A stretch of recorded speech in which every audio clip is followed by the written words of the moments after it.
Hi everyone, welcome to episode number 8 of the Bill podcast. And today we'll be looking into Sublime Text, a very powerful and highly configurable text editor. Now, before we go on to Sublime Text, I would like to show you about a few more text editors or IDEs that fellow developers use. One of them is called Codato, which came out just a few months ago. It has a very beautiful interface and you can do FTP configurations and many other features. There are also a series of IDEs by this company called Jetbrain. They make IDEs for PHP, Python, or Ruby. RubyMine was something I used for Ruby on Rails. And next one is TextMate. Now the wonderful thing about TextMate and Sublime Text is that you can use TextMate bundles for Sublime Text as well. This was also a very powerful editor that I used to use previously. Next one is Nide. This is a browser-based command line tool for a text editor for Noches. So do try it out, it's pretty cool.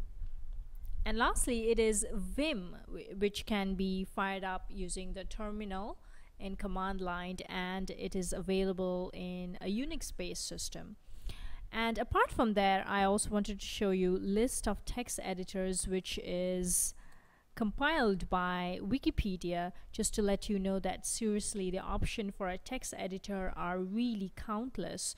So just pick up a good one that you've heard from your friend and give it a try. Now this episode we'll be looking at Sublime Text, and I will go on to the dev version of Sublime Text. As you can see, there are 3 versions. There is stable, dev, and nightly, and using dev it will give you more frequent updates and you'll be able to see what are the new features in a faster manner. So I'll go ahead and choose to download the OS X version. As you can see, you also have the Linux and Windows version for Sublime Text. So let me go ahead and download it.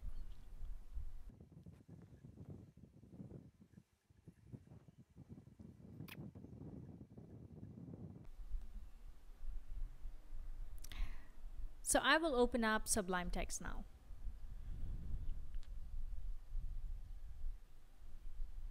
Alright, so it looks like a very neat editor here, Sublime Text, and let's get started with how to use Sublime Text easily from command line or from Finder.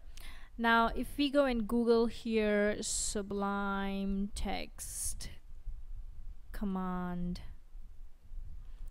line tool, the very first link will give us a link back to sublimetext.com, and here they will tell you that if you cut and paste this linking command into your terminal, what will happen is if you go to any folder and you press subl dot, it will open up the project. So let's try it. I have already done it, so let's try it with maybe html5 boilerplate.com.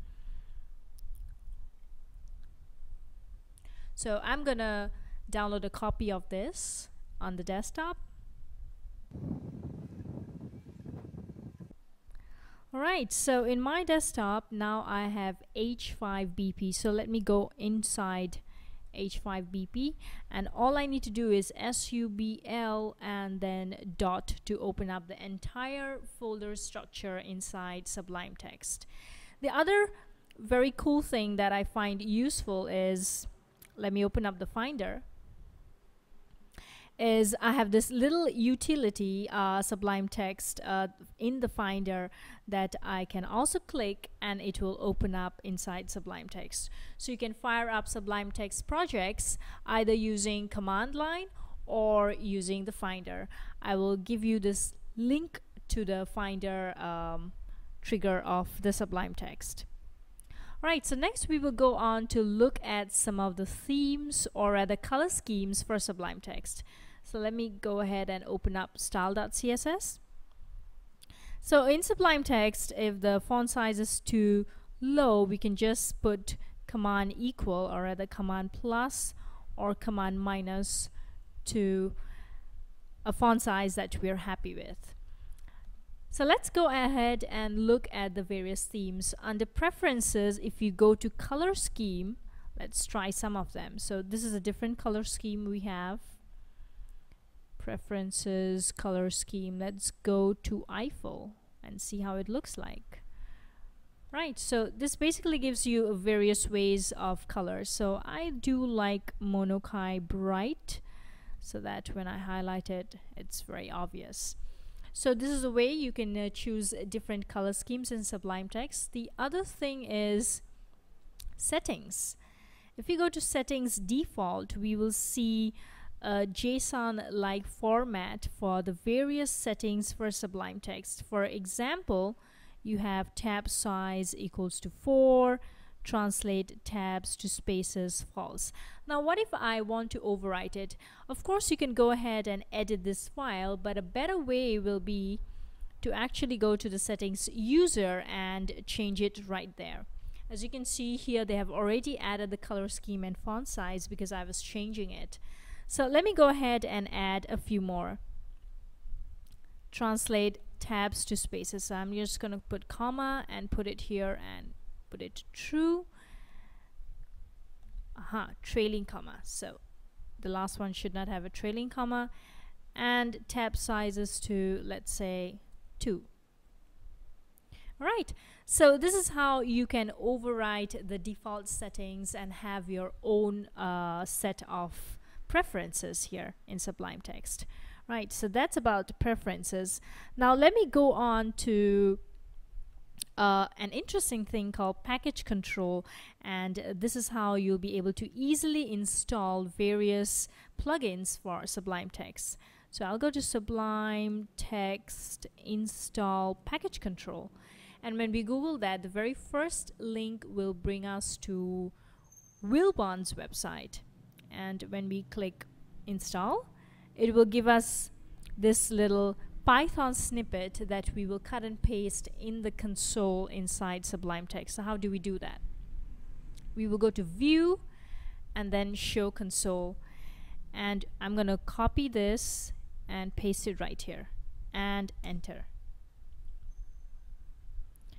Alright, so please restart Sublime Text to finish installation. So I will just quit Sublime Text and restart it once again.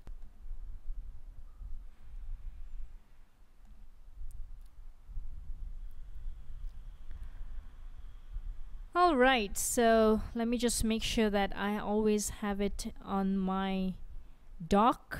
I will go ahead and always keep it in the dock. Okay, so here you go.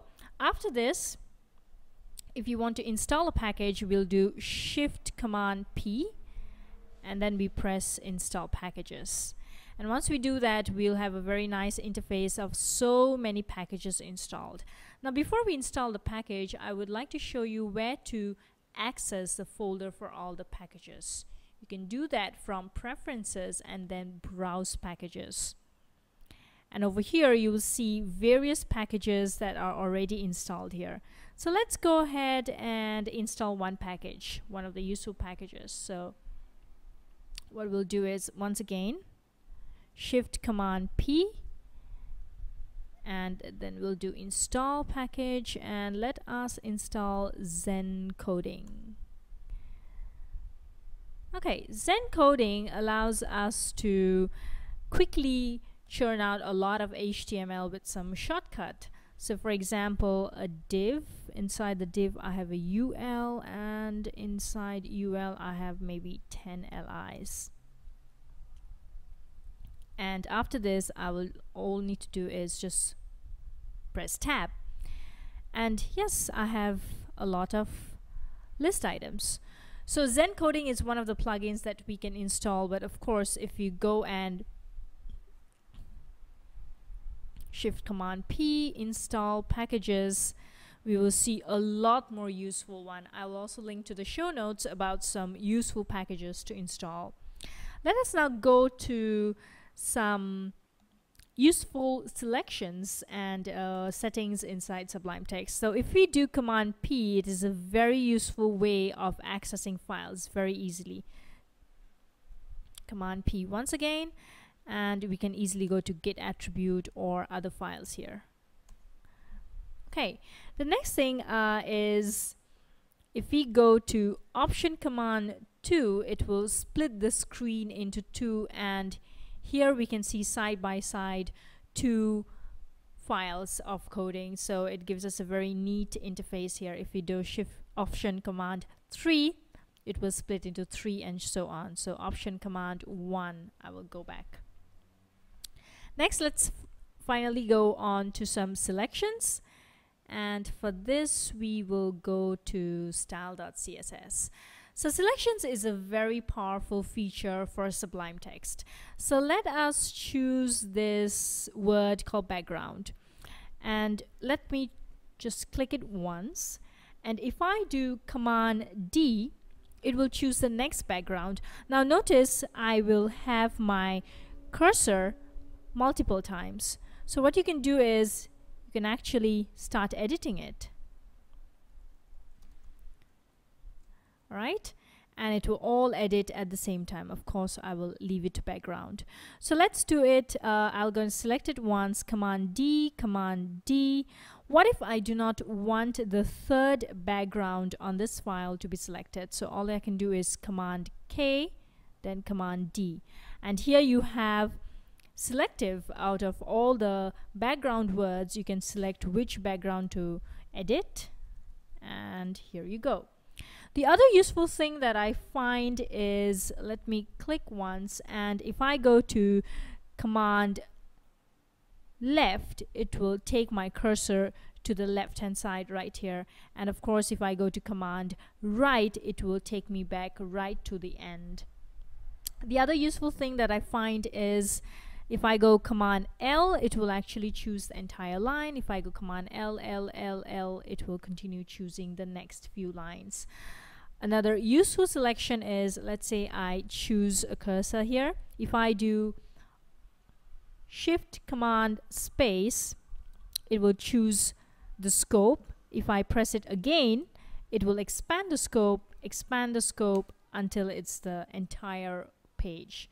So these are some of the basic selection tools. So lastly, let me just go ahead and choose two words, and the way we do that is by command, and if we want to swap it, all we need to do is Control T, and as you can see, it will just swap the two words. It's also very useful. And lastly, let me just go through some of the search functions. So if you go Command F, it will fire up this panel at the bottom here to search for the word. As you can see, it says here 9 matches found on this, and if we find all, it will select all the 9 words, and of course it will all have multiple selection, and you can go and edit the word once again. And lastly, if you do Shift Command F, it will open up the project panel where you can search this word background inside your folder of projects. So I'm going to go to desktop and choose H5BB. So this is how you can do a little bit of search. And lastly, I would like to show you some of the resources for Sublime Text. I have about 4 of them. It basically goes through a lot of tips and tricks about Sublime Text, and it gives you links to a lot of plugins and themes that we can install and play on our own.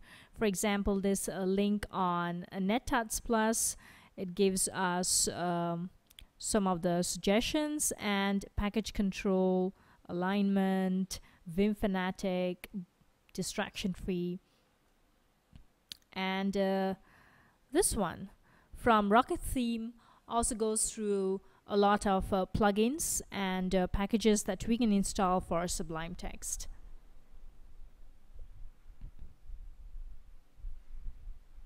So here they also talk about some themes and color schemes that we can install. Bracket highlighter, these are a lot of packages that we can install and have a very productive coding. Alright, so finally, for this episode, we will go through the build link. And the build link for this episode is Shop Talk Show. Shop Talk Show is a very funny 1-hour-long web development and design podcast by Chris Coyer and Dave Rupert. themselves very talented developers, and I love to listen to it while on commuting or washing the dishes, and it's really funny, but it's chock full of information. Every other episode, they also try to have guests on it, and they talk a lot about how is it to be a developer, how is it to work with clients, or even some technologies like responsive web design or CSS3 and so on and so forth. So do check out Shop Talk Show, hosted by Chris Coyer and Dave Rupert, and subscribe it in iTunes. And finally, for all other episodes of Build Podcast, you can go to buildpodcast.com, build-podcast.com, and you can subscribe it through iTunes. If you have a review, do write in iTunes. Or if you want, you can also see the show notes right in the GitHub as well. And if you have any ideas or additions to the GitHub show notes, do send me a pull request and we will add it. So that's about it for this episode, and we will see you in the next episode of BuildPodcast.com. Goodbye.